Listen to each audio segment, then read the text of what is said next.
दक्षिण दिग्विजयाच्या मोहिमेत शिवछत्रपतींनी आपल्या फौजेतील एक तुकडी सरसेनापती हंबीरराव मोहिते यांच्या नेतृत्वाखाली तोरंगळ प्रांतातील तुंगभद्रेच्या तीराने कुतुबशाहीत रवाना करण्यासाठी पाठवली। त्या फौजेबरोबर बाजी सर्जेराव जेदे व त्यांचा तर्नाभांड पुत्र नागोजी जेदे उपस्थित होते। हंबीरराव मोहित्यांच्या तुकडीला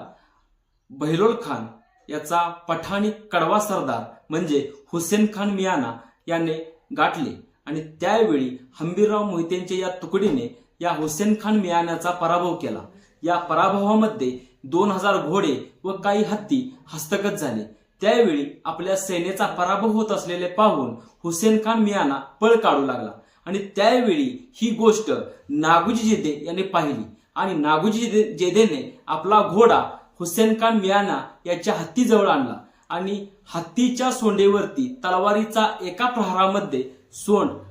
बाजूला केली आणि यावेळी हुसेन खान मियाना याने अंबारीतून सबदिशी एक बाण सोडला आणि तो बाण नागोजी जेदे यांच्या मस्तकाला लागला आणि मस्तकातून हनवटीद्वारे हा बाण बाहेर आला आणि अशा वेळी मैदानावरती नागोजी जेदे हे पडले आणि त्यानंतरनं नागोजी जेदे यांच्या मस्तकातून तो बाण काढल्यानंतरनं नागोजी जेदे यांचा प्राण गेला आणि त्या मैदानामध्ये नागोजी जेदे हे धारदिती पडले आणि यानंतरनं त्यांच्या कारी या गावामध्ये त्यांची धर्मपत्नी गोदूबाई ही सती गेली।